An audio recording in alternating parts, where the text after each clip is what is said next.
Okay hello. आवाज़ आ रहा है? चेक करो। यस हेलो, सबका स्वागत है। आवाज़ चेक कर लो एक बार।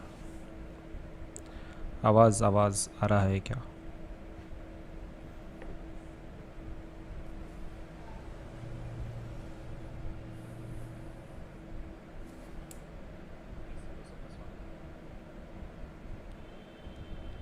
आवाज़ आ रहा है सबको? ओके ठीक है। आवाज़ आ रहा है शायद। ओके ठीक है, फाइन।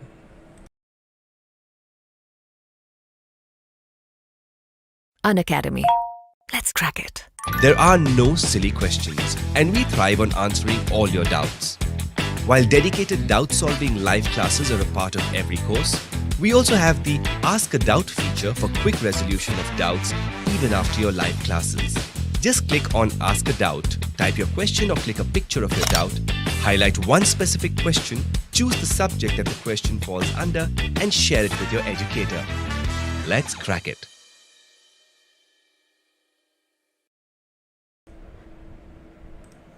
ओके चलो, तो कैसा है देख लेते हैं हम लोग कल कहाँ तक पहुँचे थे और उसके आगे कंटिन्यू करते हैं, ठीक है? चलो let start. So let me just check out, क्योंकि हमारा कल बहुत ही ज़्यादा एरिया कवर नहीं हुआ था इसकी वजह से। मतलब तो डेटा बहुत छोटा छोटा था, ऐसा कुछ था नहीं कि बहुत ही लाइक गज़ब के पॉइंट्स है। लेकिन हर एक पॉइंट में, मतलब हर एक पैराग्राफ में कुछ ना कुछ तो ऐसा था कि जो एग्ज़ाम पॉइंट ऑफ व्यू से काफ़ी इंपॉर्टेंट था। तो हमने कैसा है लाइन बाय लाइन कवर कर रहे हैं, वर्ड बाय वर्ड। सो थोड़ा सा टाइम हमको एक्स्ट्रा लग रहा है, but it is quite fine, क्योंकि geography as you know it's one of the let's say one of the toughest subjects in SST.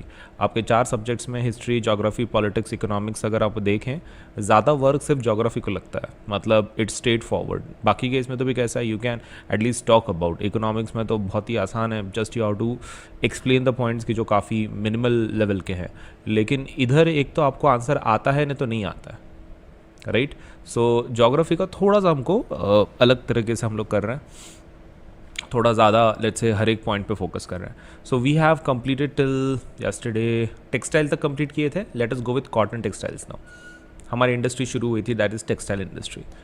चलो शुरू करते हैं। तो कॉटन टेक्सटाइल्स में in ancient India cotton textiles were produced with hand spinning and handloom weaving techniques. किससे करते थे?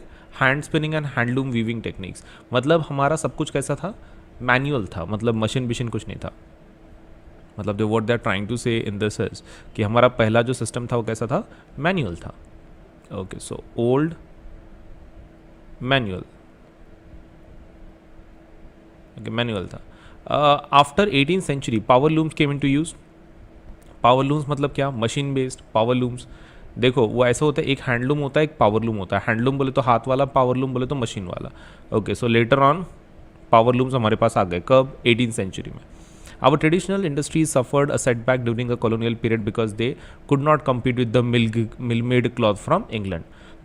Obviously, हमारा ट्रेडिशनल सिस्टम कॉम्पीट नहीं कर पाया इंग्लैंड के कपड़े से, क्योंकि इंग्लैंड का कपड़ा कैसा था? मिल मेड था, मशीन मेड था, काफ़ी चीप एंड काफ़ी बेहतरीन टेक्नोलॉजी से बनाया गया कपड़ा, और अपना कैसा ट्रेडिशनल था। तो ऑब्वियसली हम लोग कम्पीट नहीं कर पाए। तो we were not able to compete with the mill made cloth अपने ट्रेडिशनल इंडस्ट्रीज, ठीक है? Not able to compete. आगे देखते हैं। The first successful textile mill was establish in Mumbai in 1854। 1854 में मुंबई के अंदर हमारा सबसे पहला टेक्सटाइल मिल तैयार हुआ था इंडिया का। Now the 2 world wars were fought in Europe, India was a British colony during that time. जब 2 वॉर लड़े गए, वर्ल्ड वॉर 2 आपको सपोलेट से लोअर ग्रेड में हुए हैं, आपको पता है कि 2 वर्ल्ड वॉर हुआ है। तो during that time India was British colony, पहले टाइम के वक्त, दूसरे टाइम के भी वक्त। तो दोनों टाइम हम लोग क्या थे? कॉलोनी थे। तो there was a demand for cloth in UK. उस टाइम पे डिमांड काफ़ी ज़्यादा थी। Hence they gave a boost to the development of the cotton textile industry.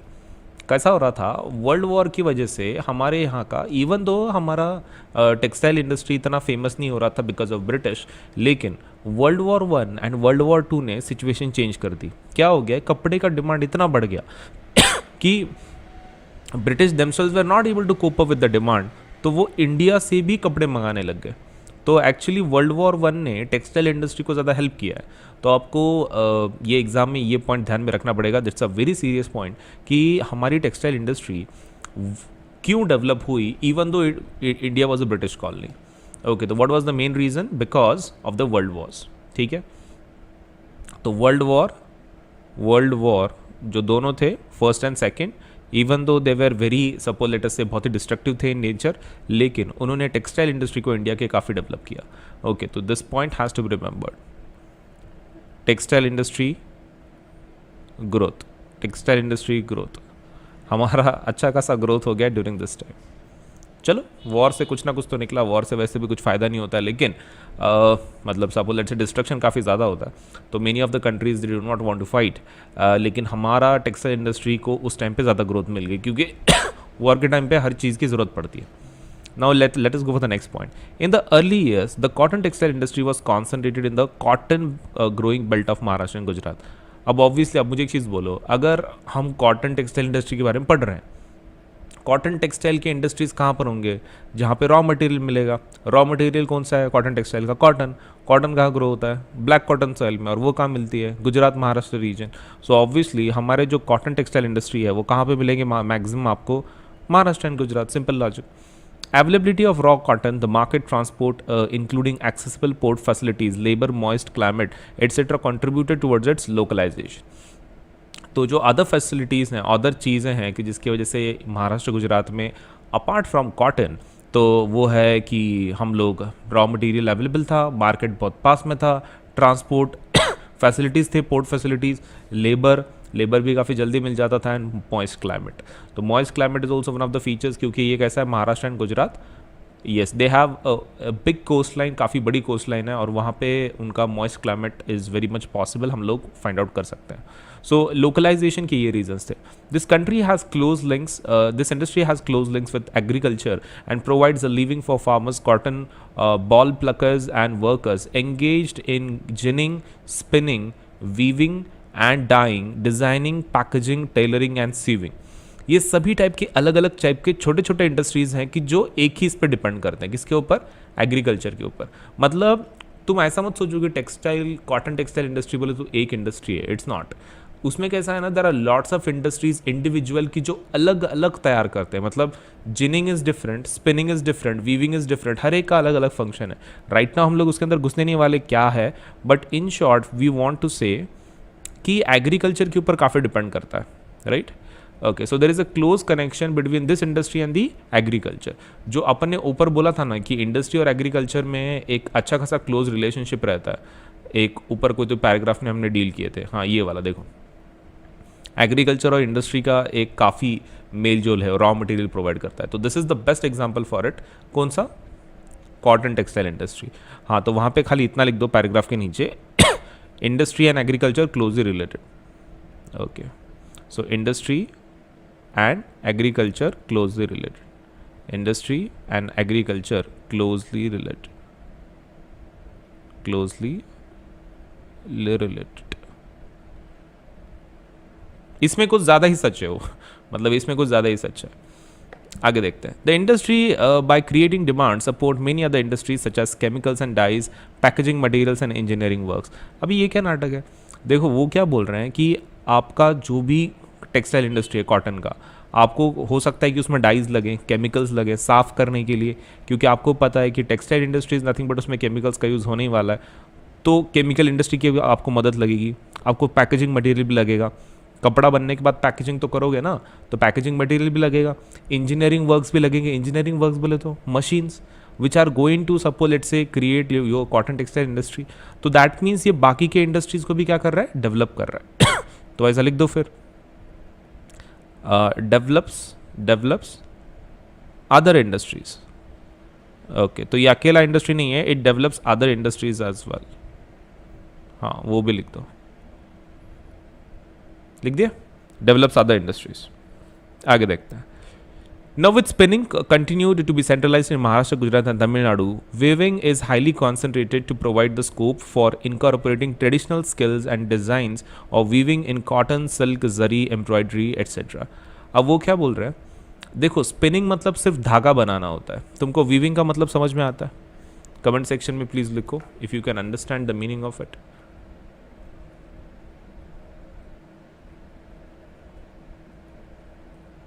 हाँ, मतलब जो आपका ये जो है ना स्पिनिंग, वो खाली धागा बनाना होता है,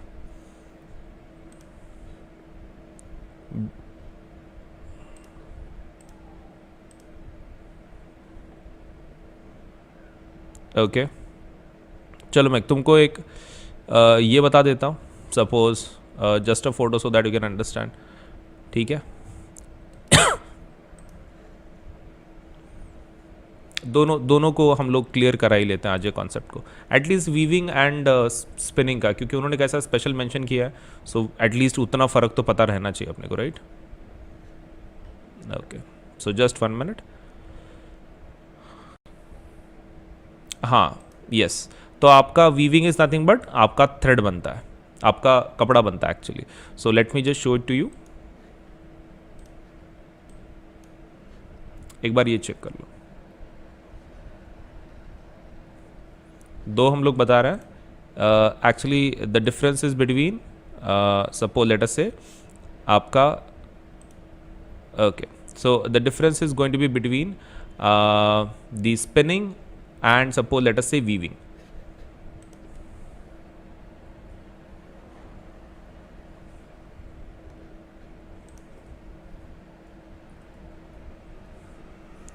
Okay, so let me just show it to you.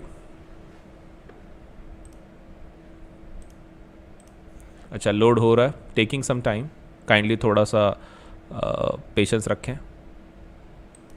Okay so ये होता है देखो आपका वीविंग, ये क्लियर हो रहा है, इसको वीविंग बोलता है। वीविंग इन द सेंस यहाँ पर आपका एक्चुअल कपड़ा बनता है, थ्रेड आते हैं और थ्रेड को आप कंबाइन करके आपका ये बना देते हो, आपका सपोज कपड़ा बनाते हो। Is it okay? Weaving, so this is weaving.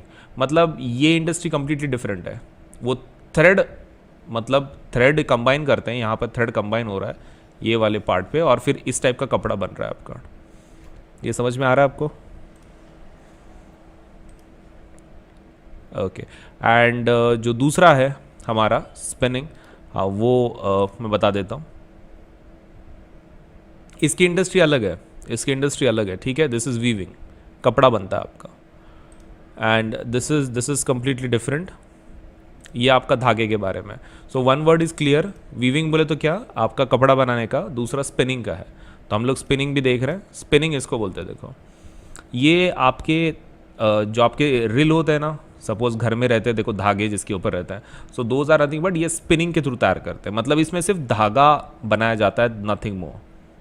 The fabric के लिए जो उसका आपका थ्रेड लगता है, तो ये ऐसे थ्रेड क्रिएट करते हैं। यू कैन सी, मैं इसको थोड़ा मैक्सिमाइज कर लेता हूँ सो that you can have a clear cut idea. आपके घर में भी ऐसी चीज़ें होंगी, सिर्फ छोटे साइज़ में होंगी। जैसे धागा दुकान पे देखते होंगे ना, ऐसे बड़े बड़े धागे। हाँ, so these are the same things. Okay yes, चलो सो दिस इज स्पिनिंग। ये स्पिनिंग है, उसको नाम भी वैसा ही है, स्पिन कर रहे हैं, स्पिन करके आपका धागा उसके ऊपर रोल किया जाता है। एंड द सेकेंड इज आपका वीविंग। तो वीविंग बोले तो क्या, कपड़ा बनाना एक्चुअली, एंड स्पिनिंग बोले तो थ्रेड। तो इन शॉर्ट स्पिनिंग इज, इससे थ्रेड बनता है आपका, और वीविंग से क्या बोलता है, थ्रेड से हम लोग कपड़ा बनाते हैं, मतलब बेसिकली अ क्लॉथ। ये क्लियर समझ में आ रहा है?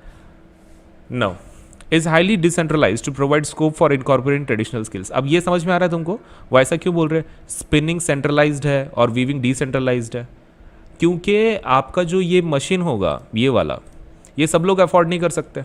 As you can see it requires lot of machine and काफ़ी इन्वेस्टमेंट लगती है, तो सिर्फ ये एक ही जगह पे होगा, किधर ना किधर तो। बट दिस वन, ये बहुत सारे लोग अफोर्ड कर सकते हैं। छोटी सी इतनी सी मशीन है, सिर्फ उसमें सिर्फ धागे लगाने और आपको कपड़ा बनाना है, तो ये डिसेंट्रलाइज्ड है। मतलब बहुत सारे लोग अपने घर से बैठ के ये मशीन से आपका कपड़ा बना सकते हैं। सो एक्चुअली ये डिसेंट्रलाइज्ड है, ये सेंट्रलाइज्ड है। ये समझ में आ रहा है? इसकी एक ही कंपनी होगी, एक ही जगह पे किधर तो भी, लेकिन इसका हर एक जगह पे अलग अलग लोगों के पास मशीन्स होंगे, घर पे भी हो सकते हैं, and they are working on it. So ये डिसेंट्रलाइज्ड और आपका स्पिनिंग सेंट्रलाइज्ड। ठीक है, आगे बढ़ते हैं अभी। सो इसमें कौन से आप यूज़ कर सकते हो? कॉटन, सिल्क, जरी, एम्ब्रॉयडरी, हर एक टाइप के आपके कपड़े बना सकते हो। Now India has world class production in spinning. Spinning में हमारा काफ़ी अच्छा एक नाम है, but weaving supplies low quality of fabric as it cannot use much of the high quality yarn produce in the country.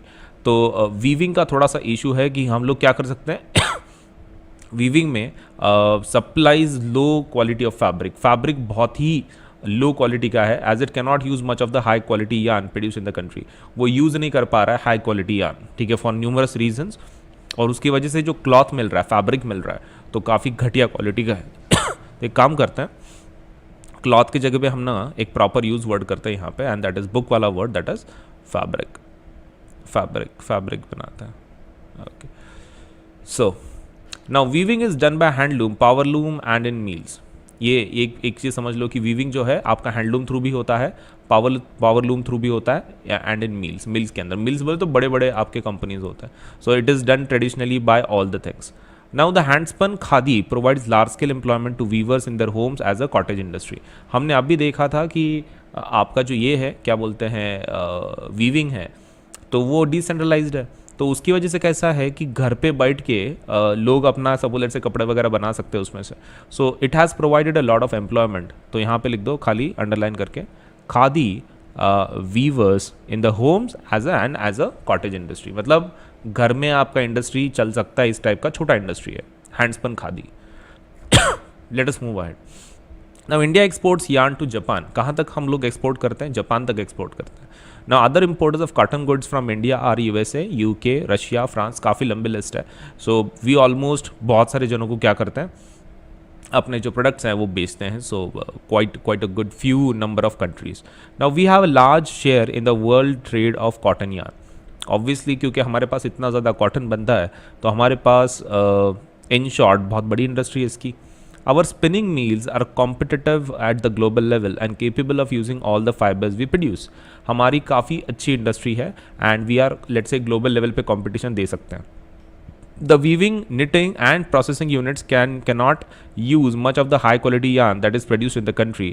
There are some large and modern factories in these segments, but ठीक है, there are some issues, तो वो देख लेते हैं। But most of the production is in fragmented small units which cater to the local market. वो क्या बोल रहे हैं? वो बोल रहे हैं कि जो भी इसमें कंपनीज हैं या फिर इंडस्ट्रीज हैं वो फ्रैगमेंटेड है, in the sense what they are trying to say decentralized है।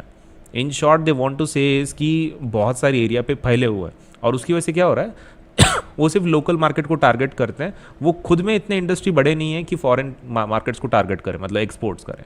सो इसको कैसा लिखे हम लोग? इन शॉर्ट लिखते हैं हम लोग थोड़ा सा बड़ा सेंटेंस, इधर एरो ले लेते हैं, and we will try to explain this point. Fragmented का मतलब क्या बोल रहे हैं वो?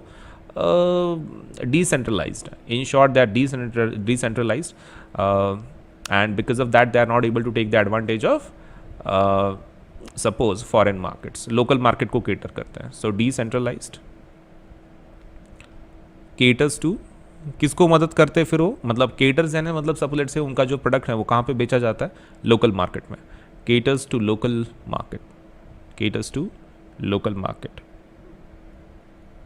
ओके, चलो आगे देखें। This mismatch is a major drawback of the industry. ये एक मिसमैच मेजर ड्रॉबैक है। वही कौन सा? आपकी सिस्टम डिसेंट्रलाइज्ड है, जिसकी वजह से आपका लोकल मार्केट के ऊपर तो कंट्रोल है, लेकिन फॉरेन में से कुछ पैसा नहीं आ रहा है आपका। Now as the result many of our spinners export cotton yarn while apparel और garment manufacturers have to import fabric. ये बहुत ही बड़ा प्रॉब्लम है। Many of our spinners export cotton yarn, अपने जो स्पिनर्स हैं वो कॉटन यार्न को क्या करते हैं? एक्सपोर्ट कर देते हैं। While apparel garment manufacturer have to import fabric. इसका क्या मतलब है? वो ये बोलने का कोशिश कर रहे हैं कि अपना जो स्पिनर्स हैं, मतलब ये वाले स्पिनिंग, हाँ ये जो धागा है ये इंडस्ट्री अलग है ना, ओके, और कपड़ा बनाने की इंडस्ट्री अलग है आपकी। Is it true? ये इंडस्ट्री अलग है, ये इंडस्ट्री अलग है। हालांकि दोनों टेक्सटाइल के अंदर आते हैं, लेकिन इंडस्ट्री अलग है ना, अलग लोग पैदा कर रहे हैं इसको। सो ये फॉरेन में बेचते हैं अपना जो प्रोडक्ट है, और ये वाले क्या हो रहा है? दीज वंस ये इनको माल ही नहीं मिल रहा है वो, क्योंकि इन्होंने तो फॉरेन में बेच रहे हैं, ये हाई क्वालिटी यान फॉरेन में बेचा जा रहा है, और फिर अपने को तो मिल ही नहीं रहा है इनको, तो इनको फॉरेन से मंगाना पड़ रहा है। मतलब they are the industries in the same sector, actually same category also, लेकिन एक इंडस्ट्री सफ़र कर रही है वही दूसरी इंडस्ट्री ग्रो हो रही है। Are you understanding? यान हम लोग बेच रहे हैं हाई क्वालिटी यान, लेकिन वही हाई क्वालिटी यान अपने लोकल इंडस्ट्रीज़ को अवेलेबल नहीं हो रहा है। सो this is something which is happening, और फिर हमको इम्पोर्ट करना पड़ रहा है वही यान।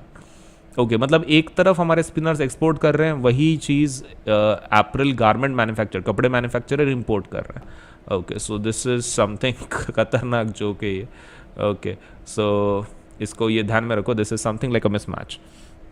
मज़ेदार है। Okay, So why is it important for us to improve our weaving sector instead of exporting yarn in large quantities? तो हम लोगों को क्यों डेवलप करना चाहिए? अब मुझे एक चीज़ बोलो, उनका एक्सपोर्ट करना उसमें क्या गलत है? मुझे बोलो, स्पिनर्स अगर एक्सपोर्ट कर रहे हैं तो उसमें इशू क्या है? इशू क्या है? इशू ये है कि आपका वही यार्न आपके लोकल इंडस्ट्री को नहीं मिल रहा है और आप एक्चुअली रॉ मटेरियल बेच रहे हो, फॉर एक्सपोर्ट कर रहे हो, आप फिनिश प्रोडक्ट बेच नहीं रहे हो। स्पिनिंग मतलब आप ये धागा बेच रहे हो ना, हाँ okay, so that means this is not a finish product, what you are exporting is a raw material, okay, so which is not going to fetch us more, let's say पैसा, इन शॉर्ट। तो वहाँ पे आप लिख सकते हो what we are doing here is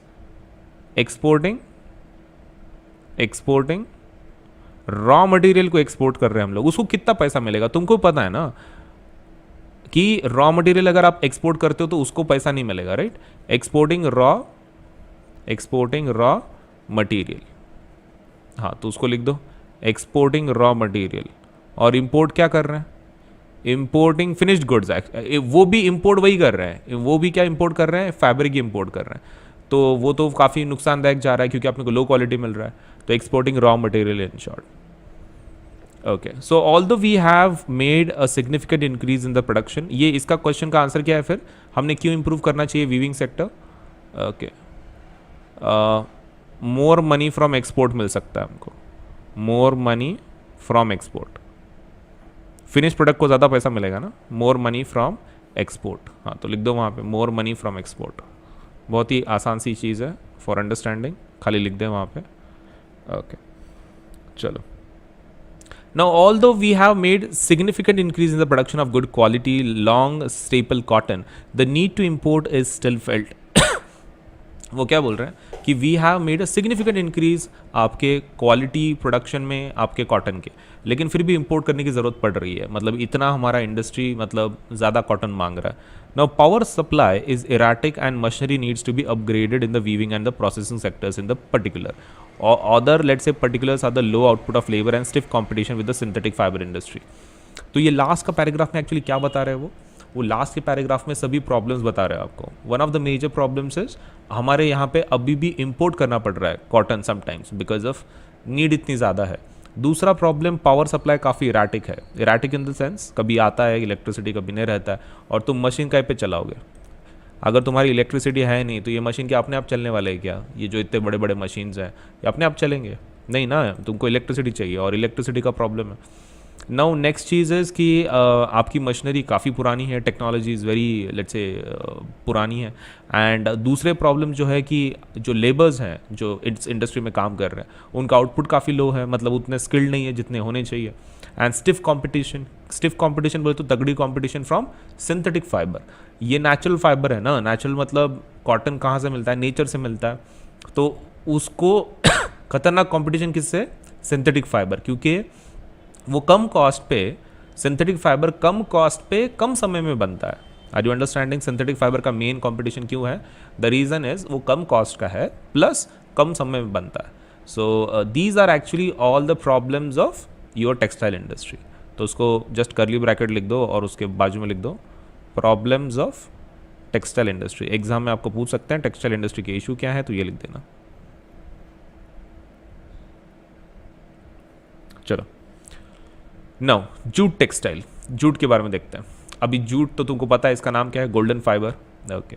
so India is the largest producer of raw jute and jute goods and stands at the second place as an exporter after Bangladesh, okay. This is something new, क्योंकि हमारा number तो second आता ही है, चलो maximum इसमें अपना second number है, China number 1 पे, लेकिन जूट में नंबर 1 किसका है? बांग्लादेश का है। Surprising right? ओके, एक्चुअली वो सरप्राइजिंग नहीं है, बांग्लादेश इंडिया का ही पार्ट था ना पहले। तो जूट का मेजर जो हमारे क्रॉप्स हैं ये हैं वो इंडिया के अंदर ही था। वो खाली प्रॉब्लम कैसा हो गया हमारा जब ये हुआ, स्प्लिट हुआ लेट्स से कंट्री का, तो ड्यूरिंग दैट टाइम हमारा मेजर पोर्शन जो है वो ईस्ट पाकिस्तान में चला गया, जिसको हम लोग आज बांग्लादेश के नाम से जानते हैं। तो Bangladesh actually was a part of India, we had that huge jute, लेकिन वो किसको चला गया? बांग्लादेश को चला गया during the let's say partition time. Now most of the mills are located in West Bengal, mainly along the banks of Hooghly in a narrow belt. तो हमारे ज़्यादातर जूट की इंडस्ट्री कहाँ है पूरी? हुगली रिवर के पास, that is located in let's say West Bengal. और तुमको तो पता है बांग्लादेश के बाजू में ही है। ये रीज़न पता चल रहा है वेस्ट बंगाल में क्यों है इतने इंडस्ट्रीज़? द रीज़न बीइंग ये बाजू में है ना बांग्लादेश के। मतलब technically it was a part of Bangladesh, was a part of West Bengal during that time. Bengal region ही था वो, इसलिए उसका नाम भी वैसा है। देखो ना तुम, ये वेस्ट बंगाल है, बंगाल बोलते हैं उसको, उसको क्या बोलते हैं? बांग्लादेश। बांग्ला एंड वो क्या, कौन सी लैंग्वेज है? बांग्ला ही हो रही है ना फिर। मतलब बांग्लादेश एंड वेस्ट बंगाल, उनके नाम में ही बांग्ला है। Are you understanding? मतलब उनका close relation is because of this. चलो, so the first jute mill was setup near Kolkata in 1855 at Rishra. हाँ, तो ये एक थोड़ा स्टैट बेस्ड इन्फॉर्मेशन है कि हमारी पहली जूट मिल कहाँ पे बनी थी? रिश्रा में। और आपका ये कहाँ पे बना था? फर्स्ट कॉटन टेक्सटाइल फर्स्ट अपना बना था मुंबई में 1854। ये 1854 है ये कितना है? 1855 है, एक साल का फ़र्क है। दिस इज़ 1855, वो 1854 है। ये मार्कअप कर लिया तुमने?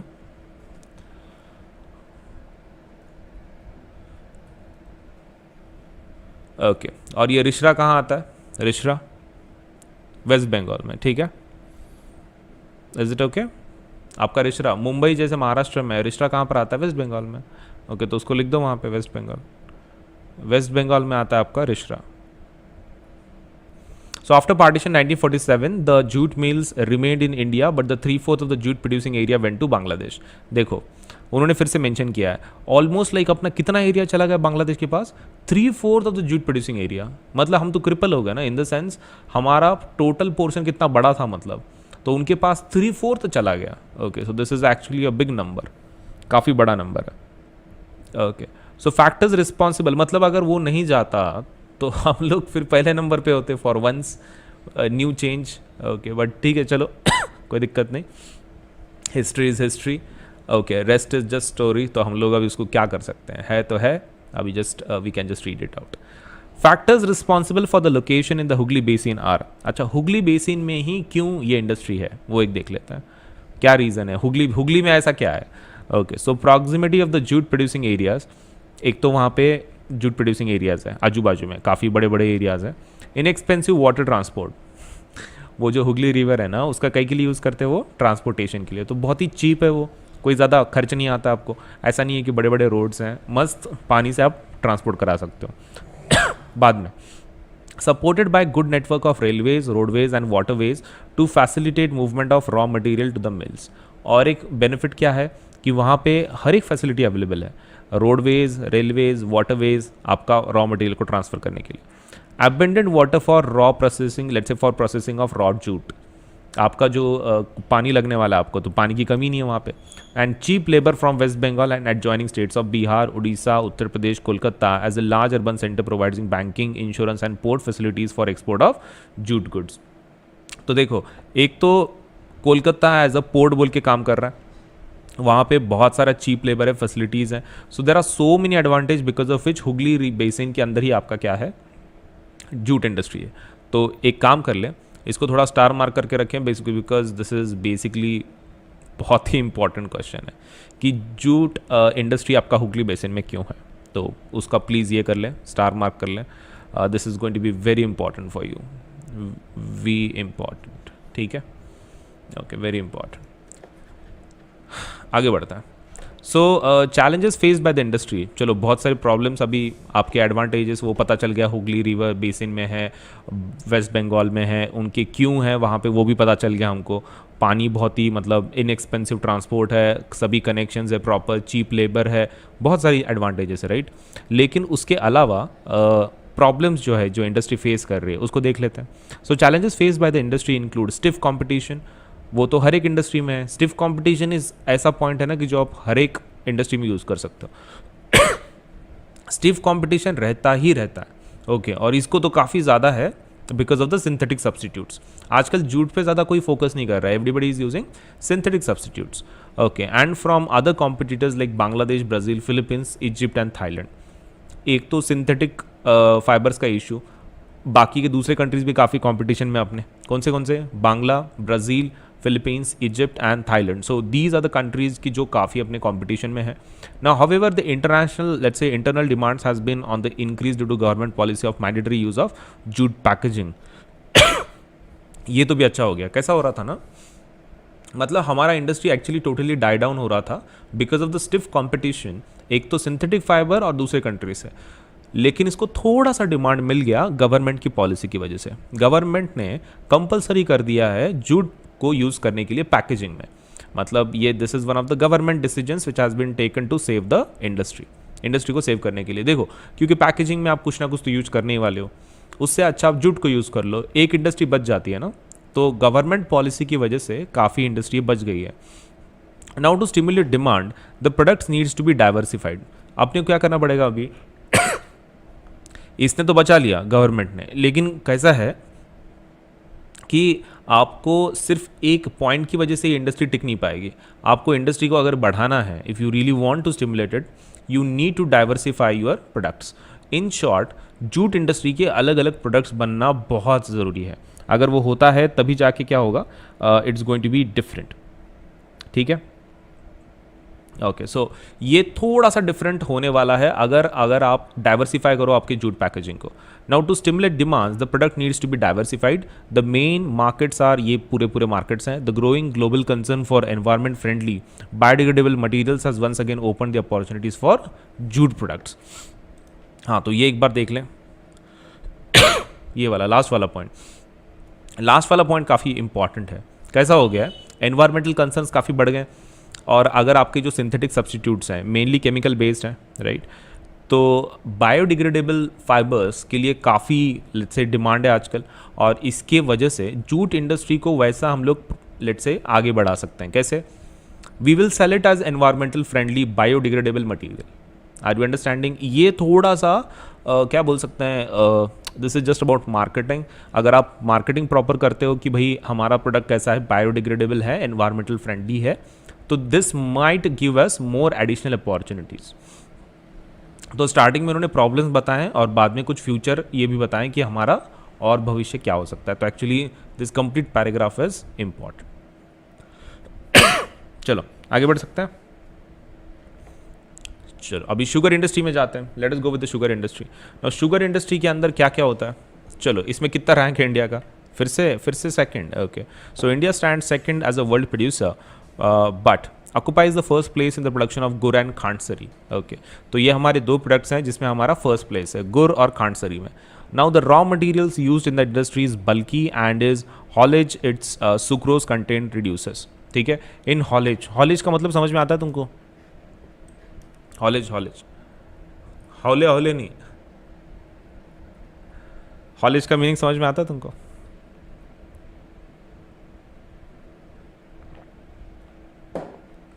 ट्रांसपोर्ट। ठीक है, हॉलेज को अंडरलाइन कर लो, हौले नहीं, ट्रांसपोर्ट। ओके, सो ट्रांसपोर्ट के वक्त उसका काफ़ी सुक्रोज कंटेंट कम हो जाता है ना। ट्रांसपोर्ट की वजह से क्यों कम होता है? वैसा नहीं है रे, वो पेड़ के जैसा है ना, it's something like a plant. अगर आप उसको निकाल दोगे, मतलब वहाँ से कट करोगे, कहाँ से, फार्म में से, तो मरना शुरू हो जाता है। तो ऑब्वियसली उसके अंदर का जो शुगर कंटेंट है, सुक्रोज कंटेंट जिसको बोल रहे हैं हम लोग, वो ख़त्म होना शुरू होता है। It's a simple logic.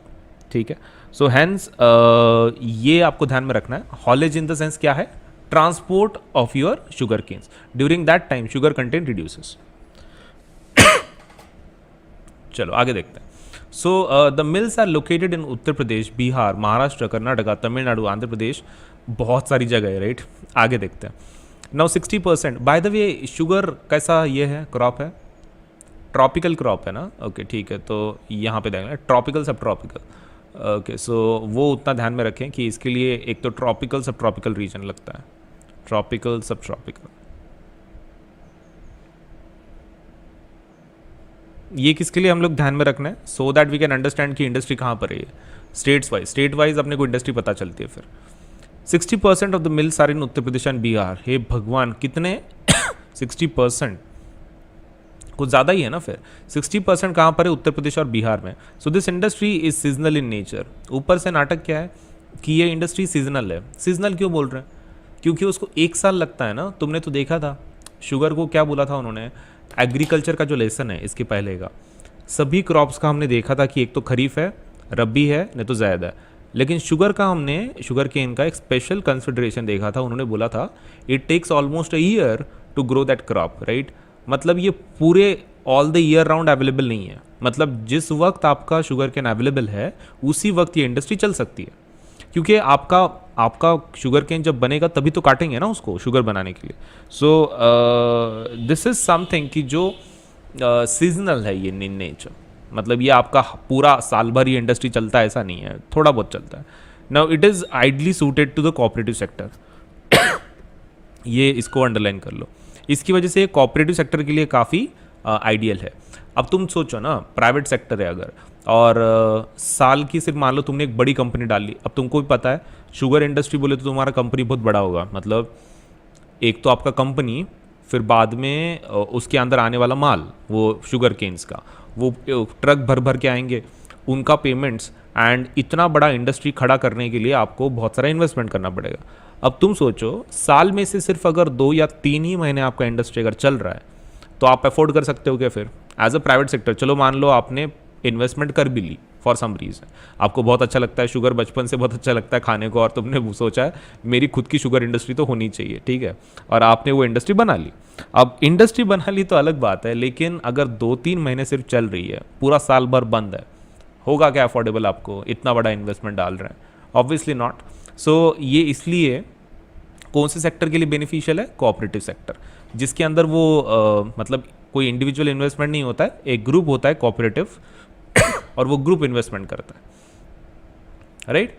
Okay, तो यही सिर्फ अफोर्ड कर सकते हैं, अफोर्डेबल उनके लिए है, normal affordable for this group.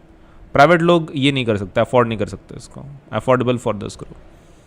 In recent year, there is a tendency for the mills to shift and concentrate in the southern and western states, especially in Maharashtra. अब ये क्या नाटक है? वो क्या बोल रहे हैं कि आपके जो ये जो शुगर मिल्स है ना, वो शिफ्ट हो रहे हैं कहाँ पर? सदर्न एंड वेस्टर्न स्टेट्स में। ऐसा क्यों अभी? वो इसलिए क्योंकि यहाँ पर this is because the cane produce has a higher sucrose content. यहाँ की जो शुगर केन्स है वो कैसे हैं? ज़्यादा सुक्रोज कंटेंट है। अब ऐसा क्यों? मतलब आपका पौधा तो सेम ही है ना, ओके, सो ऐसा क्यों है कि नॉर्दर्न साइड के जो गन्ने हैं, गन्ने मतलब शुगर केन, ओके, तो नॉर्दर्न साइड के गन्नों में कम शुगर है, sucrose content, and southern states में ज़्यादा है। ऐसा क्यों? क्योंकि बेसिकली सदर्न वो यही है ना, ट्रॉपिकल क्रॉप है आपका। देखो आपका जो शुगर इंडस्ट्री है, शुगर केन है, वो 2 जगह पे अपना इंडिया के अंदर है, right? Northern side and southern side. अब ये इंडिया को पकड़ लो, ये वाला आपका ऊपर का रीजन कौन सा है? टेम्परेट रीजन है, राइट?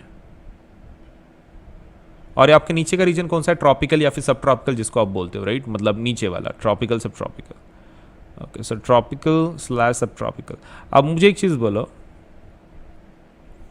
आपके गन्ने अगर ऊपर कोई स्टेट्स उगा रहे हैं, जैसे कि उत्तर प्रदेश है, बिहार है, या फिर पंजाब हरियाणा है, उनके इसमें वो कंटेंट ही कम है because it doesn't suit that climate. वो क्लाइमेट में वैसा उतने ग्रो नहीं होते।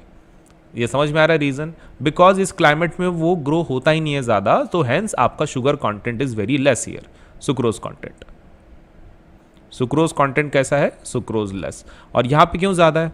क्लाइमेट कंडंसिव है ना, क्लाइमेट काफ़ी अच्छा, उसको वही क्लाइमेट चाहिए, तो उसके अंदर इसकी वजह से क्या हो जाता है, आपका जो सुक्रोज कंटेंट है वो काफ़ी अच्छा है, सुक्रोज लेवल हाई।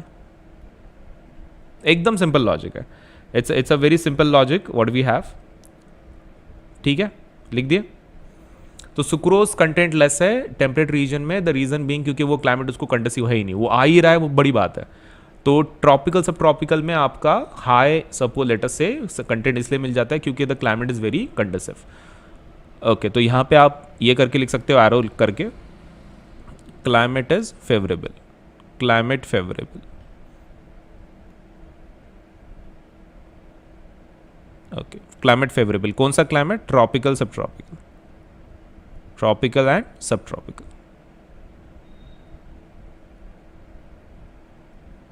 ओके, चलो लिख दिए, आगे बढ़ सकते हैं। No, the cooler climate also ensures a longer crushing season. अब ये क्या नाटक है? देखो, कूलर क्लाइमेट की वजह से क्या हो जाता है? Ensures a longer crushing season. Moreover the cooperatives are more successful in the states. एक तो कैसा हो रहा है, आपका शुगर कंटेंट ज़्यादा है, ऊपर से कूलर क्लाइमेट है।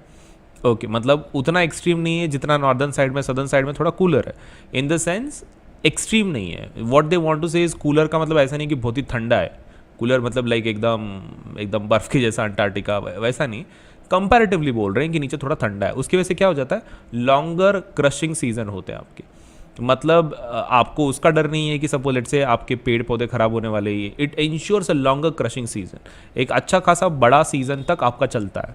मतलब ऐसा नहीं है कि भाई जल्दी से ख़त्म हो गया आपका, अच्छा खासा महीनों तक आपका ये बिजनेस चलता रहेगा। So moreover the cooperatives are more successful in the states. ऊपर से ये इंडस्ट्री कौन चला रही है, कोऑपरेटिव, और कोऑपरेटिव सेक्टर काफ़ी डेवलप्ड है इन दीज स्टेट्स, उन गवर्नमेंट का काफ़ी सपोर्ट है, लोग भी वैसे हैं, and because of that successful है। बाकी के स्टेट्स में उतना नहीं है, एंड प्राइमरीली अगर आपका कोऑपरेटिव ही सक्सेसफुल नहीं है तो शुगर इंडस्ट्री डेवलप नहीं होगा। So because of these reasons, कौन से high sucrose content, longer crushing season and आपके कोऑपरेटिव सक्सेसफुल होना, ये 3 रीजन्स है जिसकी वजह से शुगर मिल कहाँ ट्रांसफर हो रही है, सदर्न एंड वेस्टर्न स्टेट्स में। Let us move ahead. Now major challenges include the seasonal nature of the industry. अब ये तो बताने की ज़रूरत नहीं है, सीजनल है तो है, and old and efficient methods of production. ये एक नाटक है, क्योंकि यहाँ का कैसा है, जो आपका प्रोडक्शन है वो काफ़ी ओल्ड एंड इनएफिशिएंट है, मतलब the latest technology is not used, and transport delay in reaching cane to factories. ये एक दूसरा नाटक। आपकी जो इंडस्ट्रीज़ हैं वो किसी और जगह पे है और आपका जो रॉ मटेरियल है वो फार्म में है, राइट। तो वहाँ से इंडस्ट्रीज तक जाने के लिए काफ़ी ट्रांसपोर्ट डिले है, मतलब आपके रास्ते बराबर नहीं है, there is lot of transport delay in reaching. और डिले हो गया मतलब क्या हो गया, सुक्रोज कंटेंट कम होगा उतना ही, and the need to maximise the use of bagasse. तो ये सभी प्रॉब्लम्स की वजह से मतलब ये इंडस्ट्री के थोड़े से इश्यूज चल रहे हैं। तो पहला क्या है, seasonal nature, old and inefficient method, transport delay and the need to maximise the use of bagasse. Okay, यहाँ तक क्लियर हो रहा है क्या, बोलो।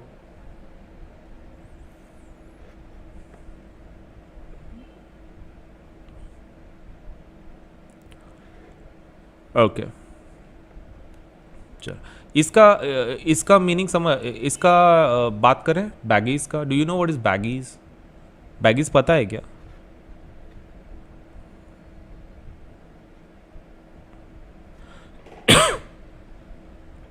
बैगीज मतलब ऐसा प्रॉब्लम क्यों बोल रहे हो उसको? बैगीज पता है? बैगीज इज नथिंग बट आपका जो वो जूस निकालने के बाद जो रहता है, राइट। ओके ठीक है, तो वहां पे इन शॉर्ट लिख दो, इन शॉर्ट लिख दो baggies. What is baggies? Okay. Residue left after extracting juice. Juice निकालने के बाद. Okay. So residue left after. Residue left after what? After removing juice. After removing juice. Sugar juice. मतलब आपका basically जो गन्ने का जूस है उसमें. Residue left after removing juice from sugar cane. Juice from. अब ये प्रॉब्लम क्यों है, मतलब उसका अगर यूज़ हो रहा है तो अच्छी बात है ना। What is the issue? क्योंकि अपन वो इशू में पढ़ रहे हैं। ऐसा क्यों बोल रहे हैं कि वो इशू है? इशू ये है, कैसा है ना कि उनको कंपलसरी हो गया वो। What they do is it's basically a waste product. मतलब सपोज लेट से अगर हम लोग बात करें in terms of the industry, industry का नाम क्या है, शुगर इंडस्ट्री। ये पूरा वेस्ट प्रोडक्ट है। आपका काम क्या है कि शुगर बनाओ, आपका ये काम है कि बैगीज बनाओ? नहीं, bagasse is nothing but one of the waste product की जो आपका बन रहा है, करेक्ट। लेकिन कैसा है, कुछ गवर्नमेंट रेगुलेशंस हैं एंड इनको ये यूज़ करना पड़ता है। बैगीज का suppose let say they have to use maximum as possible, and that is another problem. क्योंकि कैसा होता है, आपका जो मेन ये हो रहा है, मतलब जो टाइम जा रहा है, या फिर यूर क्या बोल सकते हैं, your majority of the good time is being used to maximise the use of bagasse instead of concentrating on the your main product that is sugar. Okay, तो ये मेन टाइम इसमें जा रहा है। Okay, so consuming time, basically consuming time to find out resources, time सब कुछ जा रहा है ना इसमें। कंज्यूमिंग रिसोर्सेज विच ये बाय प्रोडक्ट है ना, this is not even your main product. Okay, consuming resources in by product, ये आपका मेन प्रोडक्ट भी नहीं है। हाँ, तो उसके obviously this is creating problem for this industry. हाँ बट ठीक है, चलो ये कैसा है कि जस्ट लिखा है बोल के लिखा है, even this is necessary. Late us move ahead. So mineral based industries, क्योंकि मेन प्रोडक्ट कौन सा आपका शुगर, उसके ऊपर कॉन्सेंट्रेशन की जगह पे ये इस पे हो रहा है, तो इट्स फाइन। अभी क्या करना है उसको, आगे बढ़े। चलो let us move ahead. Now let us talk about mineral based industries. Now what are mineral based industries? देखो हम लोग पूरा इतनी देर क्या पढ़ रहे थे, we were trying to understand the difference between let's say agro based industries and mineral based. तो अपन रॉ मटेरियल के ऊपर का इंडस्ट्रीज पढ़ रहे थे, ये वाला we were actually reading this इतनी देर तक। तो एग्रो हमारे खत्म हो गए, एग्रो के बाद अभी कौन सा है, मिनरल बेस्ड। चलो मिनरल बेस्ड शुरू करते हैं, एक एक इंडस्ट्री। तो मिनरल बेस्ड मतलब जिसमें मिनरल्स आते हैं, राइट, इन शॉर्ट। चलो देख लेते हैं। Industries that use minerals and metals as raw materials are all called as mineral based industry. Definition भी दे दी उन्होंने अपने को, सो काफ़ी बढ़िया suppose letter say thank you for NCERT, उन्होंने एक अपने को सपोज ये दे दिया है द डेफिनेशन, तो काफ़ी आभारी हैं, ठीक है।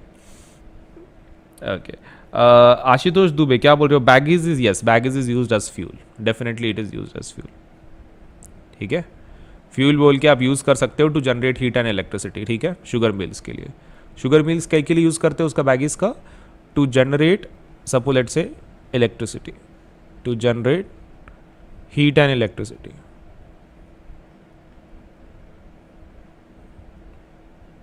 लेकिन ये इलेक्ट्रिसिटी वो खुद के लिए यूज़ करते जनरली, वो इतना बड़ा नहीं रहता कि आप सिटी के लिए यूज़ कर सकते हो। इसकी जो इलेक्ट्रिसिटी है ना वो इंडस्ट्री खुद ही यूज़ करती है, इन शॉर्ट। ओके चलो आगे देखते हैं अभी। Iron and steel industry, iron and steel industry is the basic industry since all other industries heavy medium and light depend on it for their machinery। अब ये क्या नाटक है, वो बोल रहे हैं कि ये बेसिक इंडस्ट्री है, ऐसा डेफिनेशन हमने नहीं पढ़े थे, एक कुछ बेसिक इंडस्ट्रीज एंड कुछ कंज्यूमर इंडस्ट्रीज, करेक्ट। हाँ वो कैटेगरी कौन सी थी, okay so that was according to the main role. देखो basic and consumer industries, right, okay तो ये वहाँ पे कैटेगरी लिख दो कि ये कौन से बेसिस पे कैटेगराइजेशन है, according to the main role, okay ठीक है, तो वहाँ पे उसको लिख दो अकॉर्डिंग टू मेन रोल, ये वाला basic, according to main role, according to main role, मतलब एग्जाम में आपको कंफ्यूजन नहीं होगा।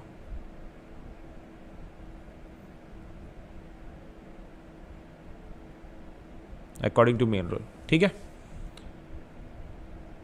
Okay moving ahead, steel is Indeed ये बहुत सारे लोगों को लगता है एंड हेंस इसको क्या बोलते हैं, बेसिक इंडस्ट्री बोलते हैं। Steel is needed to manufacture a variety of engineering goods, construction material, defence, medical, telephonic, scientific and variety of consumer goods. Okay ठीक है, मतलब ये इंडस्ट्री दूसरे इंडस्ट्रीज को सप्लाई करती है। मतलब iron and steel industry is basically it's not a consumer industry, it's a basic industry. Okay so वहाँ पे आप खाली शॉर्ट में लिख दो नॉट अ कंज्यूमर इंडस्ट्री, मतलब आपको पता चल जाएगा कि इसका ये इंडस्ट्री किसको देने वाली है, किसी दूसरे इंडस्ट्री को प्रोडक्ट देने वाली है। So not a consumer industry, not a consumer industry, consumer industry नहीं है। ओके चलो, production and consumption of steel is often regarded as the index of the country's development. ये बहुत इंपॉर्टेंट है। बाय द वे तुमको तो पता है कि ऑलमोस्ट हर एक चीज़ कंट्री के डेवलपमेंट का क्राइटेरिया फाइंड आउट करने के लिए यूज़ करते हैं हम लोग। मतलब इसमें कुछ नया नहीं है अपने लिए, अपने को पता है कि हर चीज़ डेवलपमेंट को आइडेंटिफाई करने के लिए यूज़ करते हैं। तो इसमें क्या बोल रहे हो कि आपका स्टील, आपके पास कितना प्रोडक्शन हो रहा है, कितना कंजम्पशन हो रहा है, उस पर से पता चलता है कि कंट्री की डेवलपमेंट कितनी हो रही है। मतलब they are talking basically of what, infrastructure. Infrastructure पता चलता है ना उससे, क्योंकि आपके इंफ्रास्ट्रक्चर डेवलप करने के लिए आपको स्टील लगने वाला है। Okay so actually they are talking about infrastructure. हाँ तो वहाँ पे लिख दो इंफ्रास्ट्रक्चर की बात कर रहे हो। Now iron and steel is a heavy industry because all the raw material as well as finished goods are heavy and bulky. तो आयरन एंड स्टील इंडस्ट्री के दो कैटेगरीज है, कौन सा, basic industry and heavy industry. Okay तो heavy industry categorisation किसके ऊपर आता है, वो तो उसके इसके ऊपर आता है ना, वेट के ऊपर, रॉ मटेरियल के, वो कैटेगराइजेशन है ना। एक मिनट देख लेता हूँ उसको। देखो ये वाला bulk and weight of raw material, उसके ऊपर हेवी एंड लाइट इंडस्ट्रीज।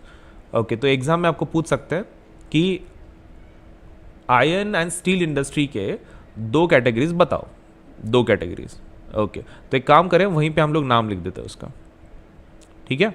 दो कौन से इंडस्ट्रीज के अंदर ये आ जाता है। पहला industry it comes under is basic industry, right. Okay so basic industry,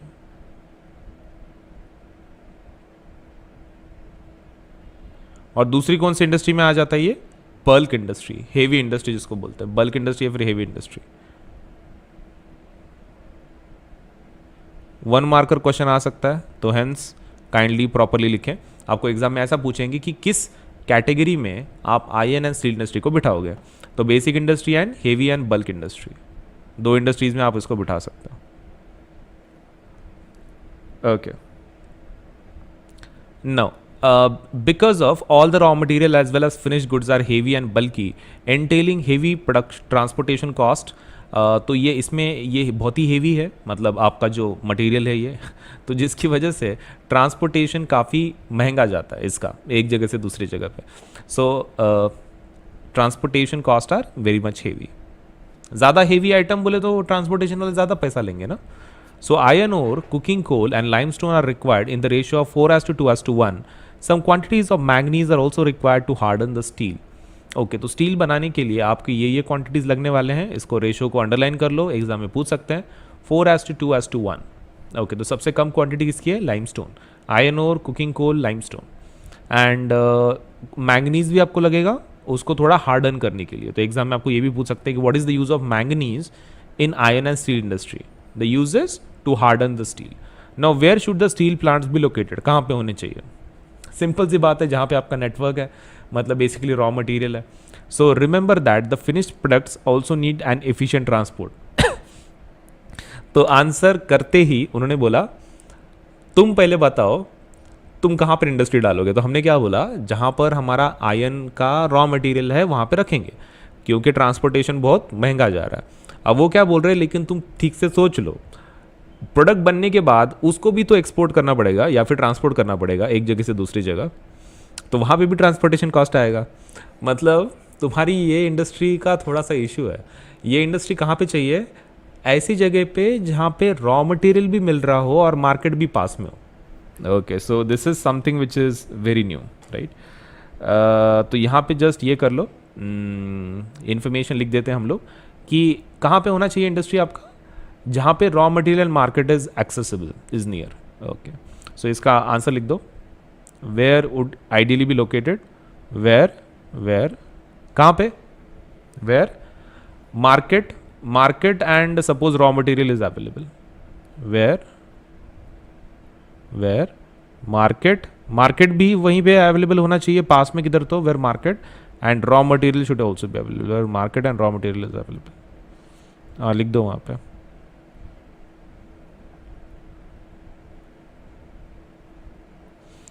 okay, तो दोनों जगह पे चाहिए वो, मतलब दोनों फैक्टर्स आपके पास चाहिए, नहीं तो उसके सिवा हम लोग कर नहीं पाएंगे ये चीज़।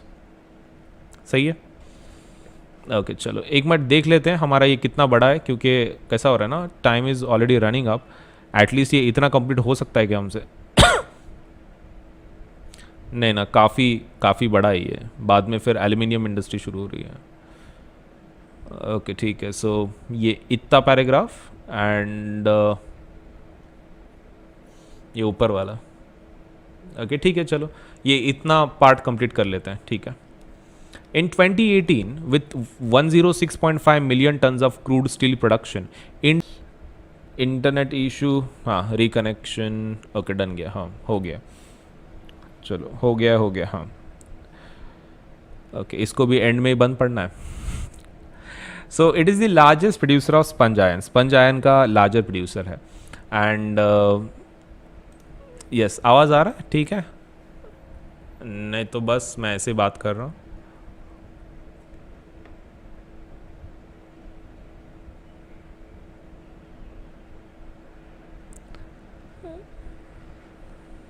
ओके, ठीक है।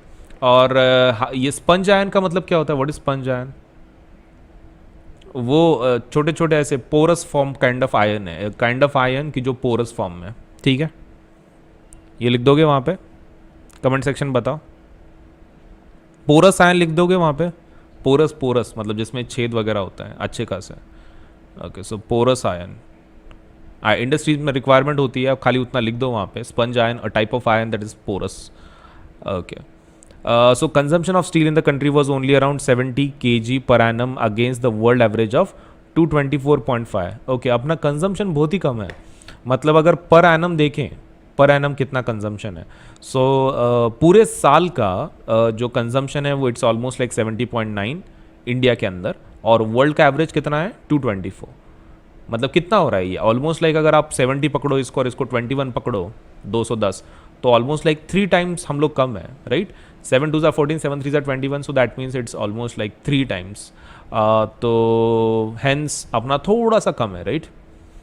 ओके, थोड़ा नहीं, एक्चुअली ज़्यादा ही कंजम्पशन कम है। कंजम्पशन लो, वहाँ पे लिखो। बाय द वे वो ऐसा क्यों बोल रहे हैं, मतलब कम कंज्यूम कर रहे हैं तो उल्टा अच्छा है ना, because these are non renewable products. Problem क्या है?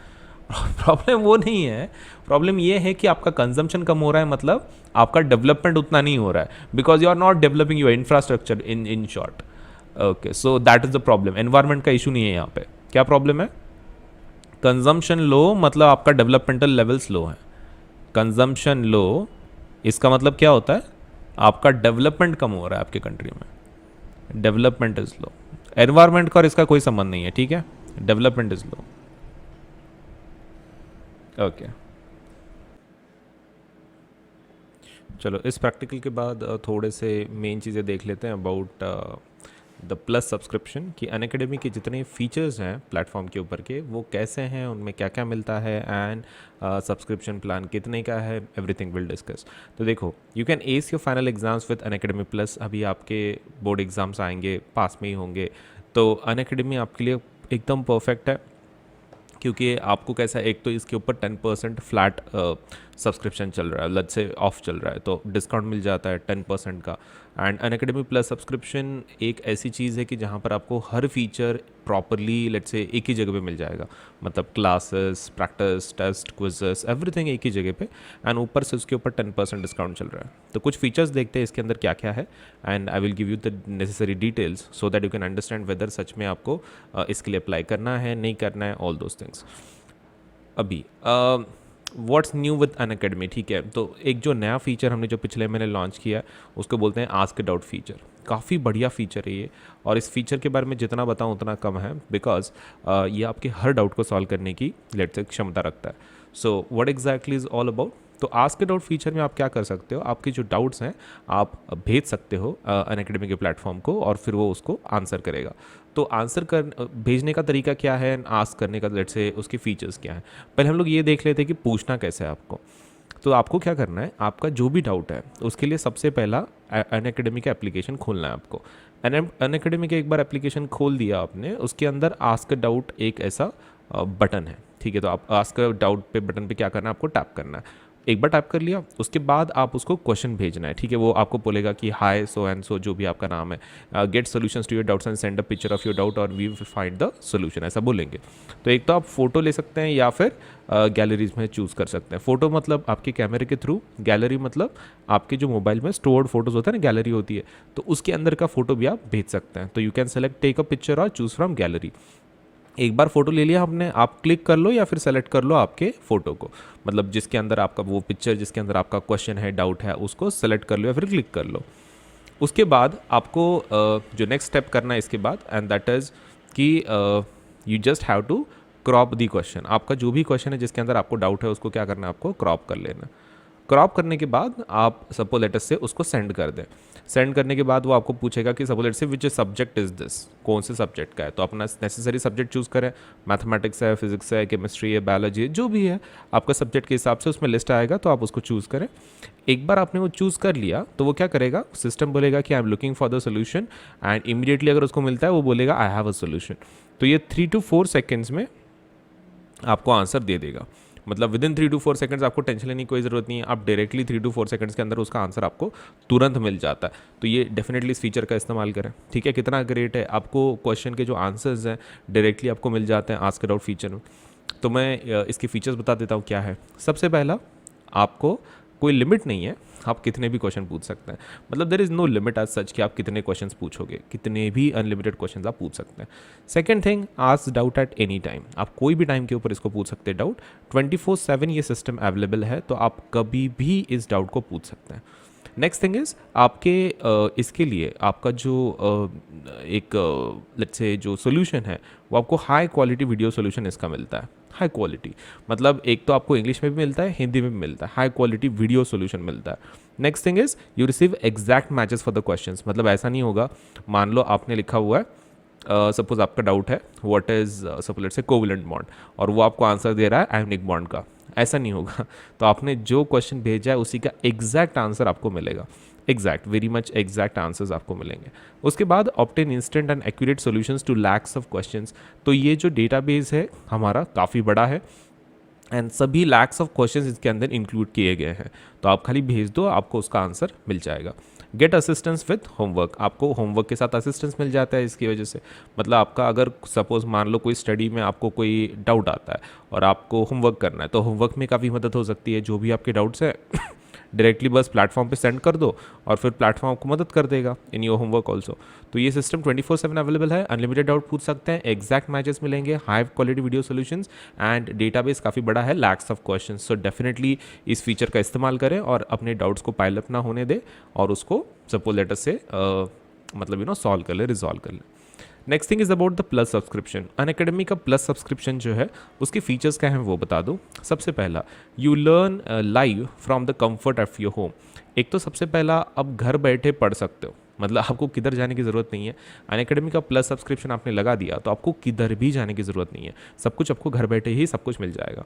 Second feature is unlimited access to let's say all the courses. सभी जितने कोर्सेज हैं सबको आपको अनलिमिटेड एक्सेस मिलता है। मतलब ऐसा नहीं है कि आप जब प्लस सब्सक्रिप्शन ले रहे हो तो पर्टिकुलर कोर्स के लिए अप्लाई कर रहे हो, आपको कोई भी कोर्स आपको suppose letter say unlimited access उसका मिल जाता है। You don't have to worry about it, हर एक चीज़ का अनलिमिटेड एक्सेस आपको मिल जाएगा।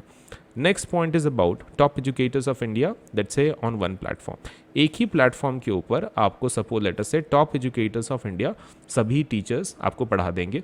मतलब एक तो अनलिमिटेड एक्सेस है, ऐसा नहीं है कि भाई आप पर्टिकुलर कोर्स के लिए अप्लाई कर रहे हैं, सभी बैचेस का आपको एक्सेस मिल जाता है। Next is about top educators. तो top educators of India will be teaching on the platform. तो जितने इंडिया के टॉप एजुकेटर्स हैं प्रॉपरली यही पढ़ा रहे हैं, तो आपको टेंशन नहीं है फिर। मतलब आप जो पढ़ोगे, जिससे पढ़ोगे वो प्रॉपर टीचर से पढ़ोगे।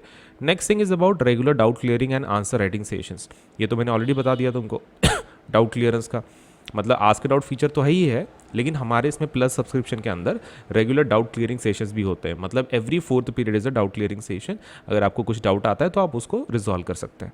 Next thing is about answer writing sessions. तो आंसर राइटिंग सेशंस भी होते हैं कि किस क्वेश्चन का आंसर कैसे लिखना है, what kind of modification should be done, वो सब कुछ वो भी बताया जाता है। Next thing is about exhaustive coverage of the syllabus. Syllabus का एग्जॉस्टिव कवरेज हम लोग करते हैं, मतलब इसके अंदर पूरा डिटेल में सब कुछ एकदम करेक्ट प्रॉपर सब कुछ कंप्लीट किया जाता है। मतलब ऊपर से लेकर नीचे तक टॉप टू बॉटम हर एक पॉइंट ठीक से कवर किया जाता है, exhaustive coverage of the syllabus. Next thing is about mentorship and guidance. Mentorship and guidance भी होती है, तो आपको गाइड किया जाएगा सपोज लेट से कैसे पढ़ना है, कितना पढ़ना है, एवरीथिंग। आपका जो स्टडी मटेरियल है आपको PDF फॉर्मेट में मिल जाएगा। लेक्चर्स का जो भी टीचर्स लेंगे एजुकेटर्स, उनके PDF आपको मिल जाएंगे। बाद में है प्रैक्टिस टेस्ट, मतलब आपने जो पढ़ा है उसका सच में आपको कितना एसिमुलेट हुआ है वो चेक करने के लिए बहुत सारे प्रैक्टिस टेस्ट भी होते हैं। उसके बाद we have live test series. Live test series भी होती है, मतलब जिसके अंदर एकदम लाइव आपका टेस्ट लिया जाएगा। And next thing is about batch courses. Batch courses भी चलती हैं, मतलब कैसा है कि स्कूल में कैसे रहते हैं सभी बैच में बैठते हैं, सपोज एक ही क्लास में रहते हैं, वैसे ही कुछ बैच कोर्सेज भी हमारे पास अवेलेबल हैं, आप उसका भी फ़ायदा उठा सकते हैं। Now with all of these कुछ एक्स्ट्रा फैसिलिटीज़ दिए जाते हैं, जैसे कि डेली प्रैक्टिस सेक्शन होता है। बाद में वीकली मॉक टेस्ट सीरीज़ भी होती है। मतलब डेली प्रैक्टिस सेक्शन तो वो तो रोज़ के रोज़ होते ही होते हैं। Then we have weekly mock test series also. Then we have live quizzes होता है। मतलब डेली प्रैक्टिस सेक्शन में कैसा है कि डेली प्रैक्टिस के लिए कुछ ना कुछ तो आते रहता है। वीकली मॉक टेस्ट सीरीज़ मतलब हफ्ते में एक बार एक पर्टिकुलर सब्जेक्ट के ऊपर टेस्ट होती है, तो उससे भी आपको फ़ायदा हो जाता है। फिर बाद में है लाइव क्विजेस, तो आपको MCQ बेस्ड लाइव क्विजेस होते हैं। इसका क्या फ़ायदा है 5 सब्जेक्ट के लिए होता है ये, that is science, social science, maths, English, Hindi. And इसके अंदर कैसा है कि ऑल इंडिया लेवल पे ये रोज़ क्विज़ होते रहते हैं। तो आपका कैसा है, एक तो कंपटीशन आपको समझ में आती है बाकी के बच्चे कैसे परफॉर्म कर रहे हैं। And second thing you will understand is अगर किसी क्वेश्चन का आंसर गलत हो जाता है आपसे, तो आप उसको ये भी कर सकते हैं, चेक भी कर सकते हैं, क्योंकि आपको बाद में एक डिटेल्ड सोल्यूशन भी दिया जाएगा, तो आप चेक कर सकते हैं कि आपकी गलती कहाँ है। ये रोज़ ऐसे बहुत सारे क्विज होते हैं, तो according to your time requirement वहाँ पे सब टॉपिक वगैरह सब लिखा होता है। अगर किसी टाइम पे आप फ्री हो तो प्रैक्टिस आप कर सकते हो इन क्विजेस में से।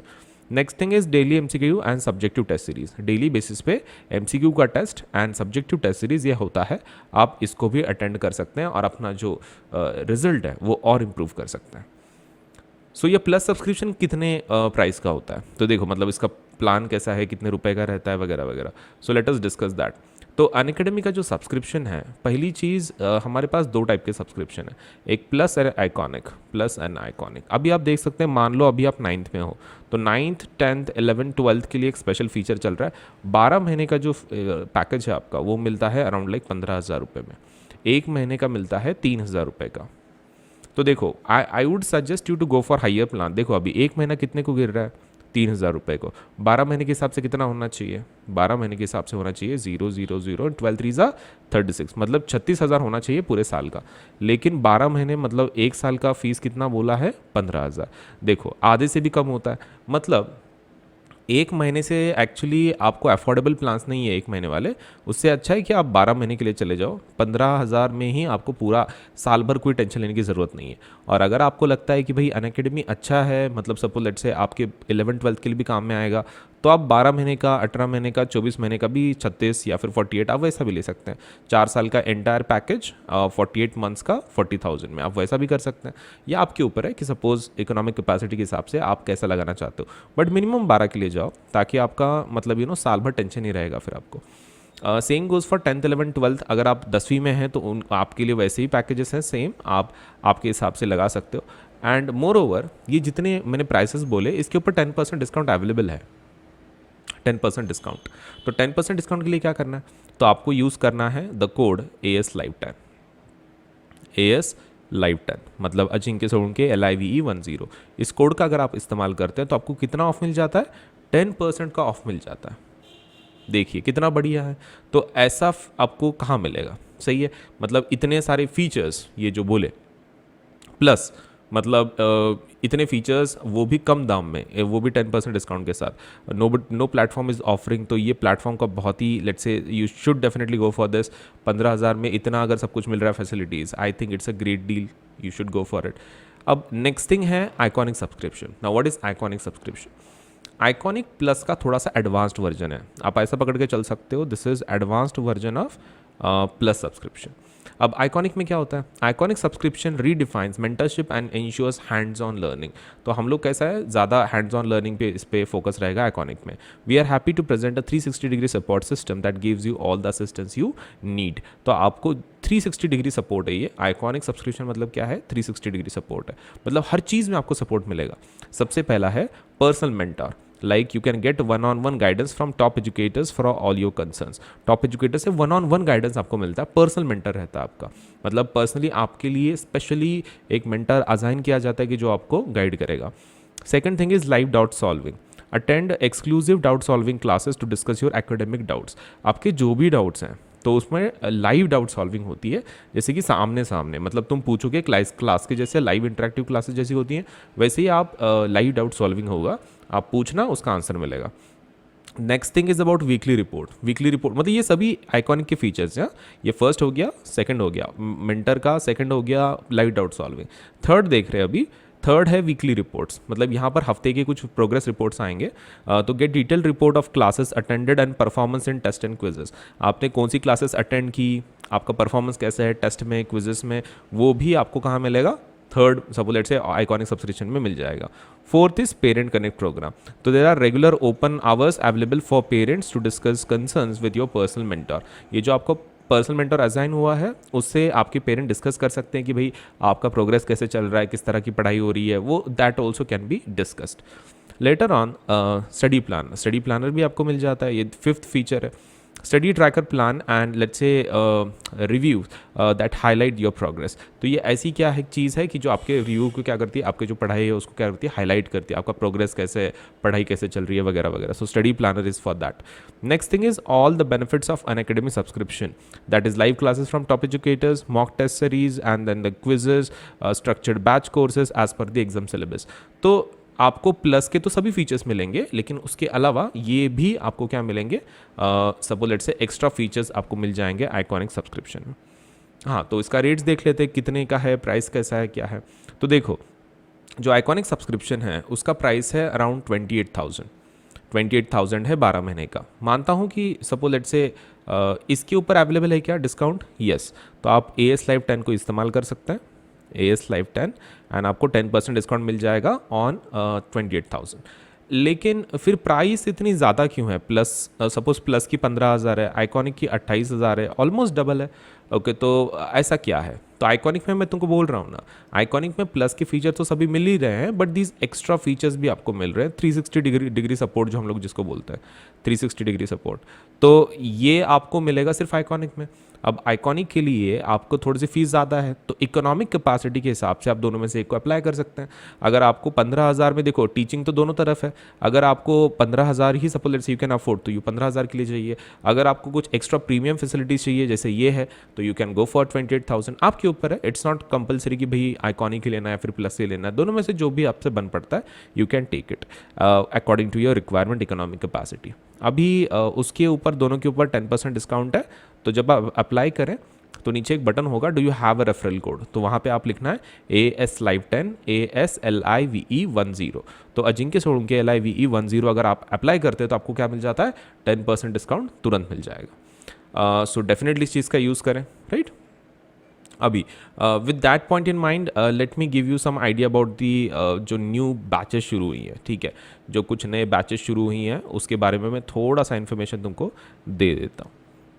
Okay, so just for this particular academic year. Okay, so ये रही बैचेस। एक मैं वीडियो को साइड में करता हूँ। देखो, हाँ, तो ये नई फुल बैच, एक मास्टर बैच शुरू हुई है पूरे सिलेबस के लिए, एंटायर सिलेबस कंप्लीट करने के लिए।